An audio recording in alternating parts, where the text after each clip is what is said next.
Welcome to the 10K a Day Dentist, the podcast that breaks the speed limit called average. This is the fast lane where dentists go to get there quickly. Now here's your host, the 10K a Day Dentist, Dr. Bill Williams.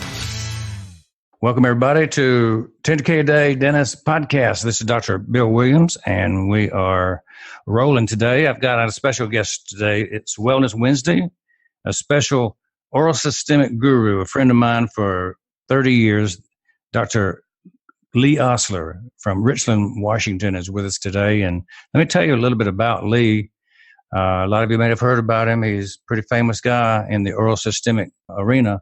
But Lee was a graduate of the University of Washington School of Dentistry. He's been in general practice in Richland, Washington, and is a founding member, the past president, and current board member of the American Academy of Oral Systemic Health. He currently sits on the Professional Advisory Board for AOSH.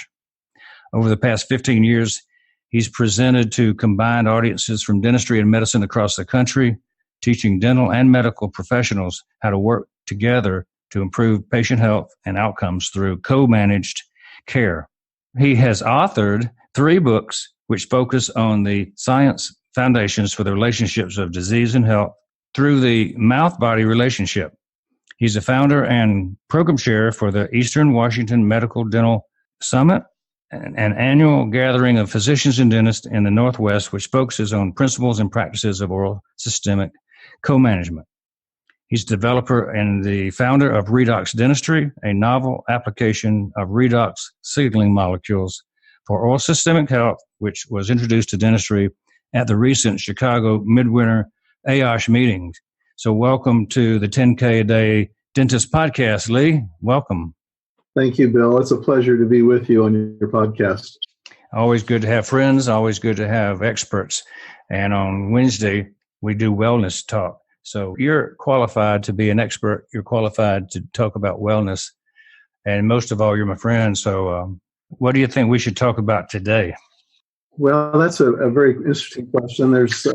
We've been focused in the oral systemic arena as dentists and physicians on the impact that oral health and has with systemic health. And in my view, kind of the latest shiny object has taken it one level deeper into a kind of a brand new aspect of that whole oral systemic inflammatory connection by diving into some chemistry that we got into in undergraduate and professional school called Redox biochemistry. It's kind of fascinating. Your background in dentistry is deep. I've been in a study club with you since the Solstice Research Study Club days back in the 90s. You always dig deep, and you always look for the underlying meaning and purpose of things that we study in dentistry. So a lot of things about you that we appreciate are the credibility you bring to the science and the art of dentistry. Well, thank you. That has been a focus of mine. I like to know mechanisms of action. I like to know why and how. And when I can do that, then I seem to be able to get my brain cells around it and, actually go do things with it. If we had to look over the landscape of what we've been learning and studying in the last 6 months, and it's been just 6 months since we got focused on this Redox ASEA story.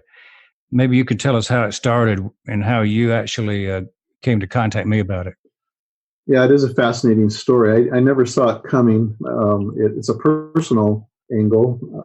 I've got a wife who has been involved with some chronic health issues for very many years, 30 years plus. And it's been a very, very strange and frustrating experience to go from physician to physician to physician and from ideology to ideology. And, gradually she was getting better. But last fall, we met with her physician, and our comment to him was that things just seemed to be plateauing with her health. We weren't seeing her get better, essentially, and she's actually, in many regards, getting worse. And was like, we asked her what else we could do, and he just suggested that we look at some redox biochemistry and the ASEA company in particular. And I asked him what that was. He didn't really answer my question, and said he told me to go do what I really enjoy doing anyway, which is to do some research and to learn about it. And we did. We acquired some. I found a source.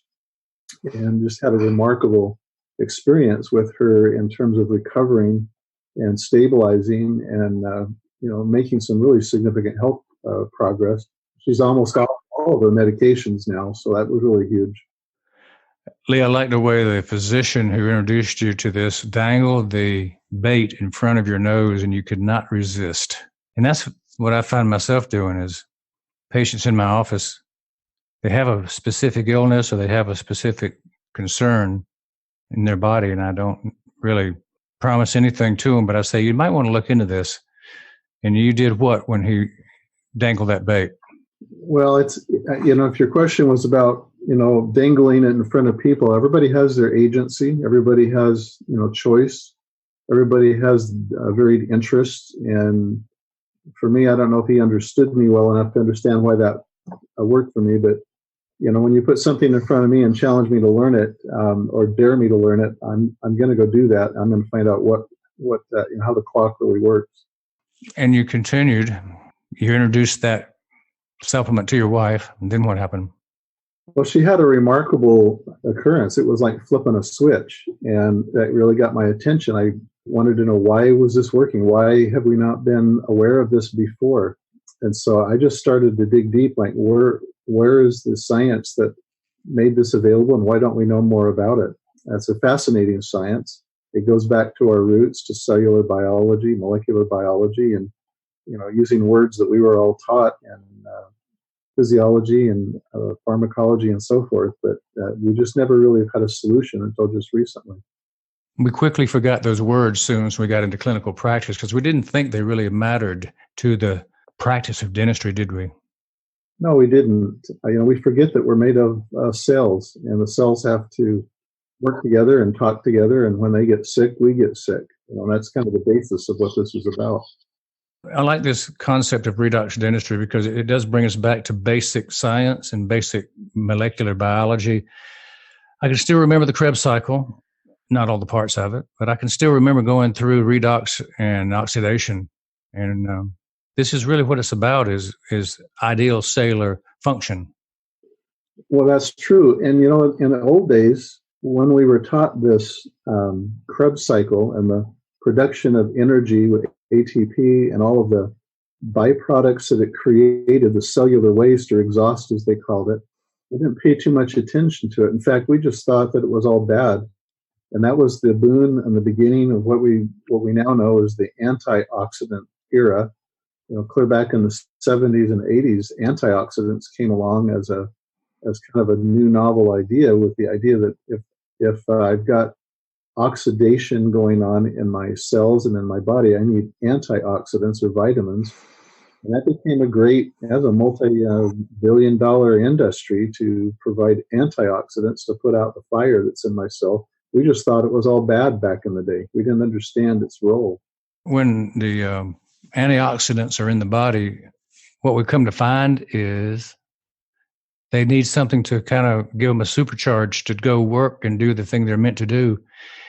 How does the redox fit into the antioxidant question? Well, I think that's a great question. I think to understand it, at least in my mind, we go back to that Krebs cycle thing. The whole function of Krebs cycle is obviously to produce energy and to move electrons around. That's how our cells talk, and that's how energy happens. But the production of these molecules that the mitochondria make, we call them redox signaling molecules. These are charged molecules. The mitochondria uses the saline in our cells. It fractionates those molecules into the individual atoms, like sodium and chloride and hydrogen and water and nitrogen, and it recombines them and puts them into different species, they call it, that have a charge. And these electronic charges are then available to move electrons and to signal. And basically, it's the functionality of the cell being able to detect a problem and to repair a problem, or to replace a cell, meaning that it initiates cell suicide or apoptosis, where it takes the cell out and then replaces it with a healthy version of itself. And so this whole idea of inside the cell, there's a mechanism that was inborn in the biochemistry of the cell to be able to keep it healthy and to maintain its health and to be able to signal and communicate with the DNA so that we can have proper gene expression.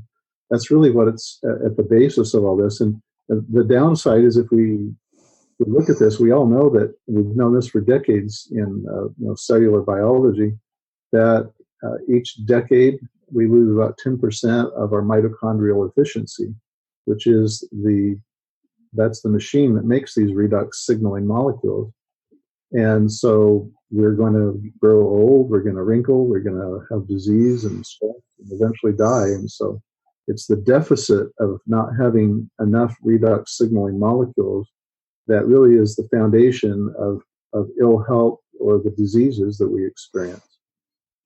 I see. So by getting rid of the lack of something, by adding more to the system, we can reverse aging, we can improve healing, we can do things that we never used to even begin to do. Well, we've been chasing this anti-aging fountain of youth kind of thing, for eons. And we've known about redox signaling for a very long time. In fact, in '98, the Nobel Prize was awarded for nitric oxide signaling, the discovery that nitric oxide was a signaling messenger. And that's really what put this whole thing on the map. But the problem is that while we identified what was going on in the cell, and we knew that biology, these redox molecules that are made in the cell are very fragile. They just last nanoseconds. They do their thing and they die, and then you have to have trillions more, every second that are made. And so that was the wall that they kept bouncing off of, is that we can't manufacture them or couldn't isolate them or stabilize them and be able to supplement them until recently. Well, I think that's the story. That's the key today, is that people need to know that they're available. They used to not, they are now. And it took a particular group of people, some molecular scientists and atomic physicists, to put this together, Dr. Gary Samuelson. Yeah, and before we go there, let me make one, I want to tip my hat to the rest of the lifestyle medicine and other approaches to this, because the whole point of exercise, the whole point of healthy eating, the whole point of taking antioxidants is that they actually have two effects. One is that they do increase mitochondrial efficiency. So just by exercising more, I'm improving redox signaling, as well as some of these antioxidants do have an indirect effect in being able to upregulate some of this gene expression. So it's not like we've been like 100% minus this until just recently.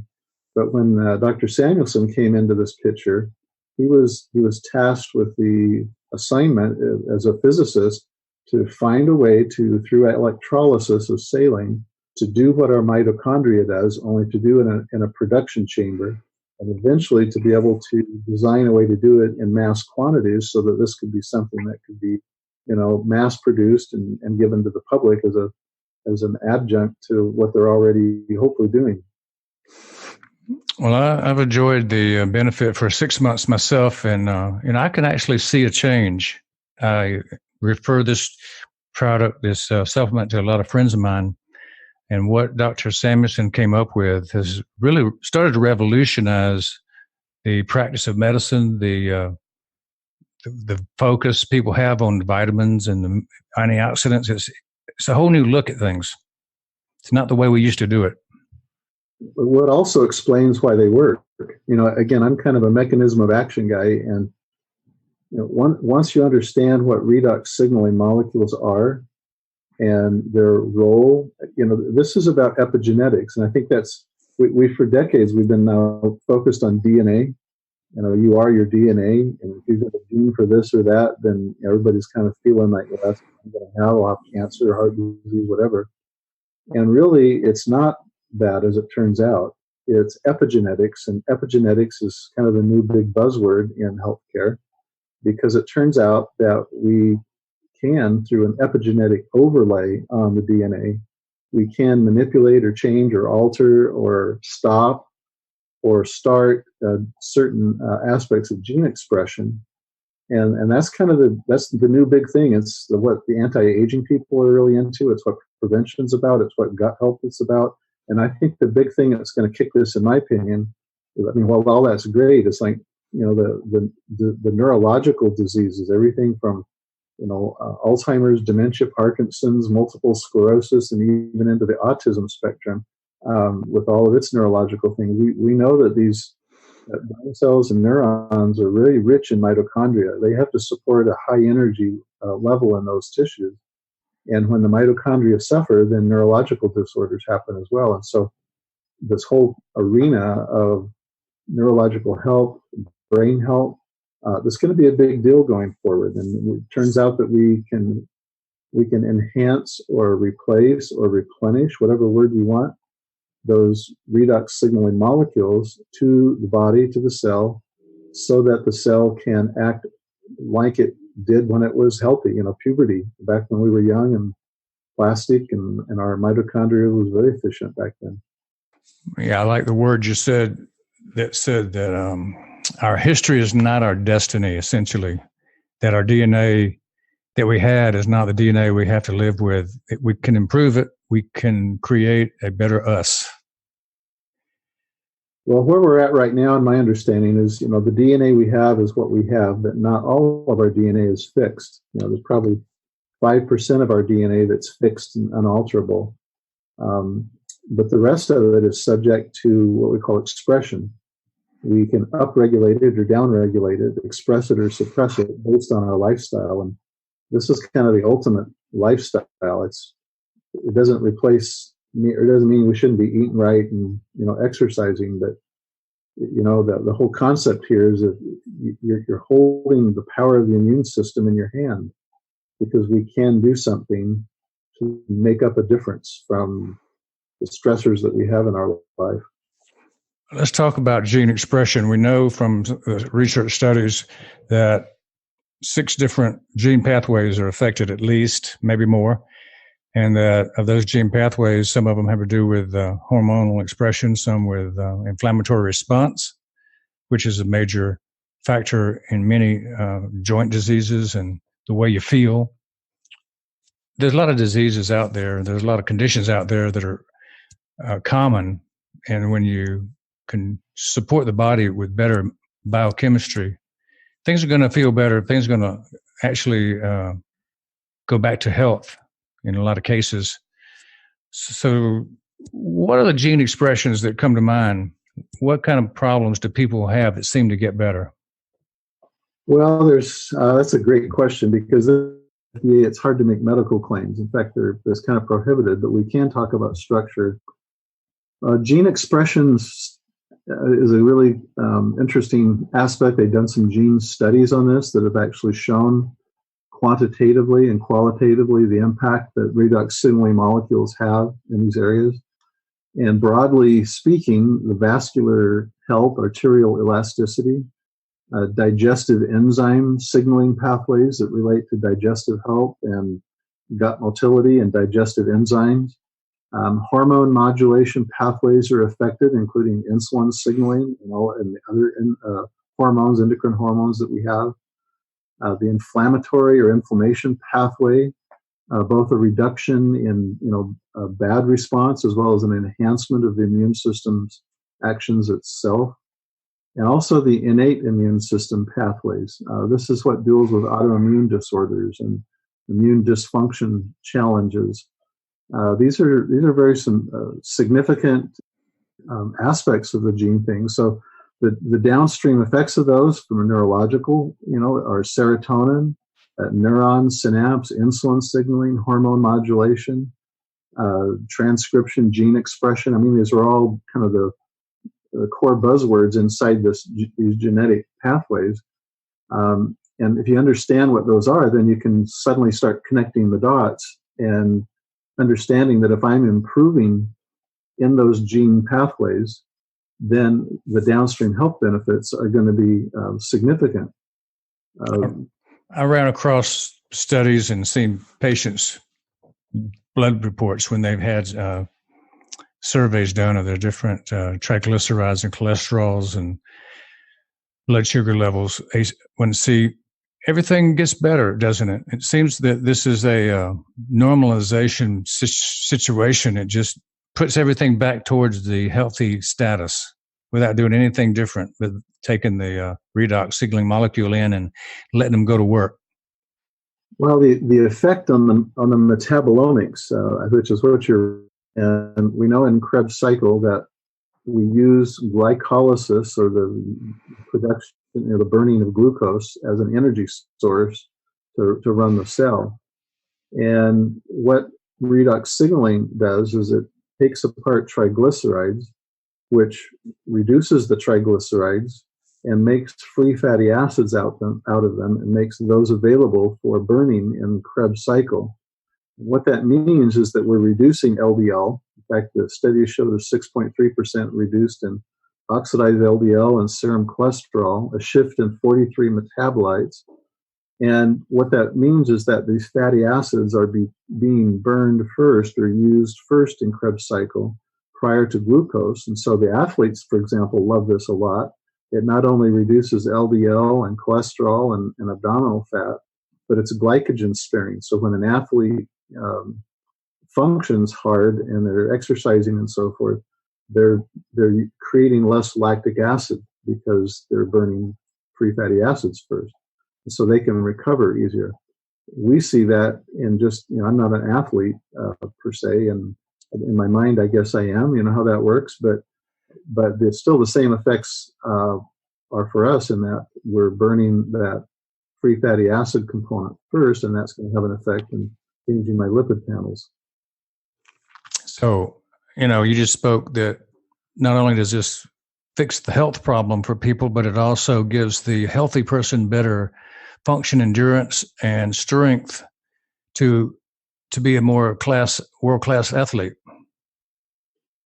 Well, yeah, that's a little sub-niche that's kind of out there. I think it's a little bit of a secret. If you're a competitive athlete, you don't want your competitors to know about it, but it's starting to get out there. What they call them, the ASEA athlete, are utilizing redox signaling molecules actually in some great quantity, because they can go from event to event. These elite athletes, they'll go from event to event because they can recover faster.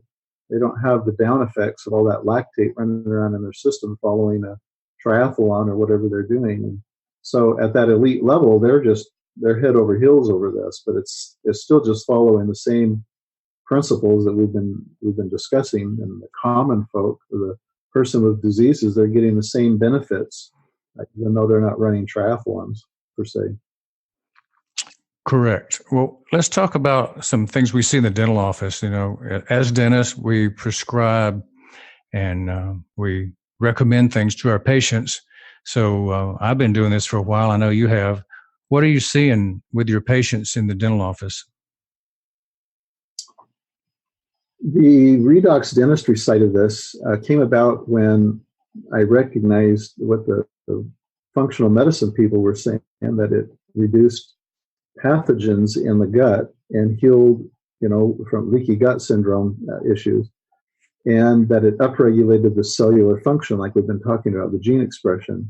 And as I heard that as a dentist, what went through my oral systemic mindset was, hey, we don't have anything in the mouth that's like that. Everything that we use is toxic. Whatever its use is in the mouth, it kills all the bacteria, good and bad, and you can't swallow it because it's not healthy.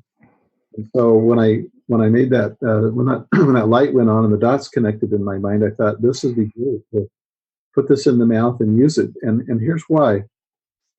It's a selective biocide. These redox signaling molecules are our immune system. These are the molecules that we use in our immune system to target, tag, and take out the pathogens, the bad bacteria.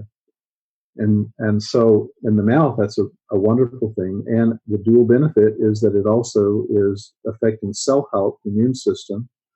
It's increasing antioxidant levels in the cells through glutathione production. Well, those are the benefits that we want in the mouth. And so what we've been doing in the mouth is using it for all the things that dentists and surgeons do, which is restorative procedures, surgical procedures, or the pre- and post-surgical rents, intraoperatively. And again, we have to be careful that we're not overstepping our claims here, but when we know how this works and the function and structure claims that are associated with it, you can connect the dots and say that if I've got an autoimmune disorder in the mouth and I have I need some healing, or I've got an injury or some trauma, whether it's intentional or an accident, that this approach is going to cause these cells to mend faster, heal faster, restore faster. And so that, it's been an exciting addition. It's an adjunct. It doesn't take away, in my opinion, what we're already doing. Maybe someday we'll have that at that level, but right now it's an adjunct to what we're already doing, and it does shorten healing, and it's a great for pain reduction. We see that a lot. We even use it topically for pain reduction in that regard. What I saw in one of my patients just a couple of weeks back was tremendous difference in what I normally see. Had a patient that had 7 extractions and 4 implants placed immediately, and we loaded them immediately with a fixed bridge. So we had quite a bit of trauma, quite a bit of chance for inflammation to develop and pain. And she happened to be a relative of mine, so she was staying at my house for a couple of days after the surgery. And she didn't take one pain pill. She didn't have one complaint of pain. And I asked her about that a few days later. She said, I never had any pain. And then when I looked at her tissues, they were healing much faster than normal. So I saw firsthand, one of the first cases that I was using this regimen on. I just started using the regimen of pre-op Redox liquid, and I've seen the gel be able to heal all kinds of things on the epidermis and also in the oral mucosa. Pretty fantastic. And then there's all this stuff about the periodontal disease and the glutathione being low in periodontal cases. And as you increase the glutathione effectiveness, that antioxidant, it's natural to the body, the periodontal disease is improving. Have you seen some of the evidence of that so far in some x-rays? We're beginning to. This is early, and obviously, bone regrowth and whatnot, it's something that transitions over time, but it's early enough that we think that we're going to see that. The interesting thing there, you mentioned the glutathione. This is why that works, and I'm finding that most dentists and even most physicians have either forgotten this or don't know it from the get-go.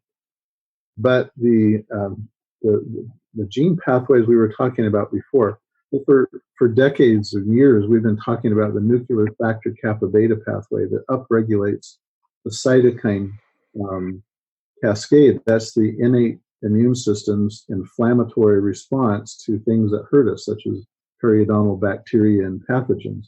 And we've been focusing on, obviously getting rid of the bacteria and controlling this cascade of inflammatory response from these cytokines, the molecules that mediate the inflammatory response to infection. But there's another pathway, that's a phase 1 pathway. There's a phase 2 pathway called the NRF2 pathway. This is a little more subtle, but it deals right in here with this cellular health thing, because redox signaling molecules enhance and upregulate the NRF2 pathway. And the reason why that's important is because that's what signals for the production of glutathione production and SOD, superoxide dismutase, inside the cell. That's an intracellular or an endogenous antioxidant that is, 1,000,000 to 1 more powerful than plant-based supplied antioxidant molecules. And a plant-based supplied antioxidant is basically a 1-to-1 ratio, but a glutathione is able to recirculate. And so when I have sick periodontal gum tissue cells through this inflammation process, I want to transform them into healthy cells. I want to get rid of the diseased ones and make the ones that are there healthy, more healthy, so they can fight this whole process through this and stop the oxidative damage that's happening because of this. And again, it goes back to that conversation we had just a moment ago about DNA and epigenetics.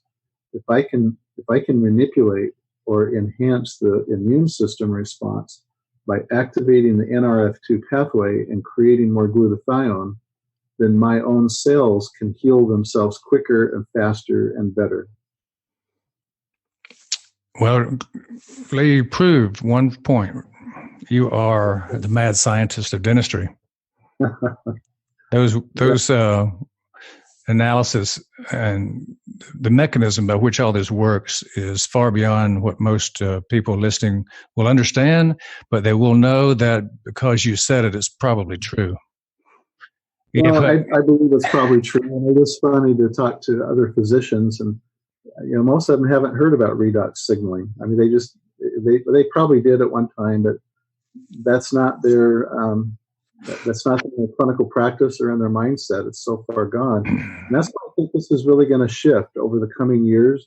This is going to become mainstream. In fact, it's been labeled as one of the top 5 emerging technologies that's going to affect healthcare in the future. I think within 5 years, this is going to be mainstream in certainly wellness and anti-aging medicine. And I think it's going to become pushed by the populace, by the consumer.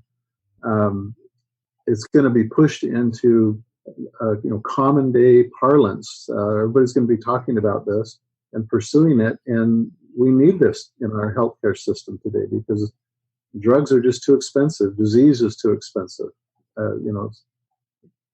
I made a comment the other day on a post on Facebook that this particular thing is so important that people will mark the day they heard about it, and it'll be right up there with 9/11, the grassy knoll, the space shot. The place you were when you heard about those things are locked in your mind. And so I want to put out to you guys listening across the podcast world, if you've never heard of redox signaling molecules, redox medicine, redox dentistry, you heard about it today. And you heard about it from Dr. Ostler, Dr. Williams. It marks the day that you know that there is the answer to a lot of the questions about healing and health that you never had an answer to before. So don't forget this day. Don't forget the word redox, because it's going to be important in your life as you go on. Would you agree with that, Lee? I would, and I'd further extend the challenge for people to be somewhat inquisitive about this. I, for one, am one that like to innovate. I like to have an open mind and learn new things. I'm kind of the one that likes to see shiny objects and go figure out why it's shiny. But I also like to figure out, is it real?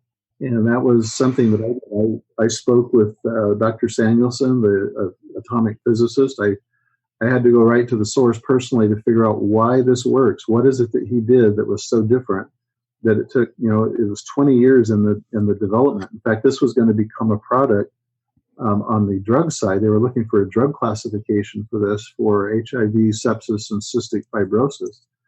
And they just could not quite get to the final leg of the journey where they could stabilize it. And then they found that they couldn't get an LD50 established, which was that's what it requires. You have to kill, half of the study population by increasing the dose of whatever it is you're trying to prove. And none of the laboratory animals would perish. And so it has an extremely wide safety margin, and yet it has a bacterial kill of underneath 60 seconds against pathogens, against some really bad bugs that they were testing.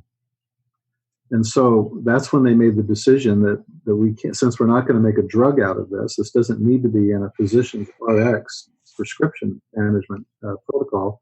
It became a supplement and became widely available to the consumer. So the challenge is for people to become a little inquisitive and say, well, what is this and why does it work? I think it's a great foundation. It doesn't replace vitamins or antioxidants or exercise or lifestyle, but it activates them and makes everything that you're doing better because your cell is now functioning like it used to when it was healthy.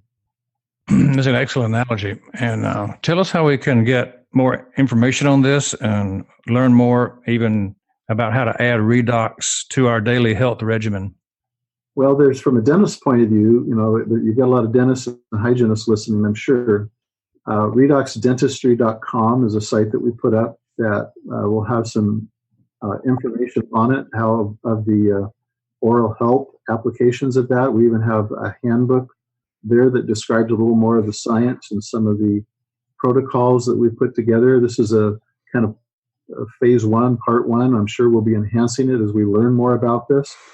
One of the things I discovered from the company that produces this is they're just still themselves figuring out everything this can do, which is kind of an exciting thought. There's going to be some more applications to this because the bigger play is general health. And so from the dental side, it's to go to redoxdentistry.com. Also on Facebook, we have a Facebook group dedicated. It's a closed group, but it's open in the sense that, we're welcome to invite you. There's a lot of good posting and comments there. Obviously, you can get a hold of any one of us directly, private messages off of redoxdentistry.com or the Facebook group, and we can put you in touch with how to acquire this stuff. It's done through a networking vehicle, and that's just the way it is. That's how they decided to put this out there. This is a category creator. There is nothing else out there. There's 2 places on the planet that you can get this, and one's from your mitochondria, and the other is from the ASEA company that produces this. Well, thank you for sharing that. And anybody who's on our mailing list, our podcast list, subscriber list, will continue to get information related to all the podcasts and our guests that come. So you can connect at 10kway.com, which will be something that is a kind of a clearinghouse for all the podcasts that we do here on 10K A Day Dentist podcast. Lee, I want to thank you for being such an excellent guest with us today and for sharing with you your scientific basis for this Redox technology. It's a phenomenal product. It's changed my life. I've got relatives whose lives have been dramatically altered in my own family. And so I've become a passionate believer in the process. And I know you have too, based on the exact same situation of family miracles happening right before your eyes. Well, thank you for letting me be on, and you're absolutely correct. I want to caution people that they say, well, I'm going to try this and see if it works. And it's like, it's 100% it's working. Not everybody feels it. For example, myself, I've had some effects, but they haven't been profound like my wife's. But I know they're working, and this for me is a prevention and an anti-aging thing because, I want to keep the sharp mind and the good GI health and the energy and the better sleep and the oxidative protection. I want to keep that going because I don't want to have a lot of problems in the future. I want to stay practicing for a while. So it's healthy longevity, and we're going to continue until we can't continue any longer. We want to finish well. Finish well, you all. Or should I say y'all? Yep. In Atlanta here, we say y'all. Lee, thanks again. Thank you. And would you come back for another session one day on the 10K A Day Dentist? We'd be happy to do that. Thank you. All right. I'm sure our listeners will be waiting for you to come back. We'll have Lee back as an expert witness when we want to convict the diseases of the world and put them away in jail. Mm-hmm. Take care, guys. This is Dr. Bill Williams on the 10K A Day Dentist podcast. I'll be looking to talk to you tomorrow or the next day. Just tune in. We'll be here with you. Good night. Thanks for listening to the 10K A Day Dentist podcast. If you enjoyed the show today, please subscribe, rate, and recommend on iTunes and your other listening or viewing services. Dr. Williams asks that you like and share the podcast with a friend. And if you want more great information, visit 10kway.com and check out the show notes for more great resources. Thanks again for listening. And don't forget, get your free copy of Dr. Williams' #1 best-selling ebook, The $10,000 a Day Dentist, and other surprise bonuses at 10kway.com.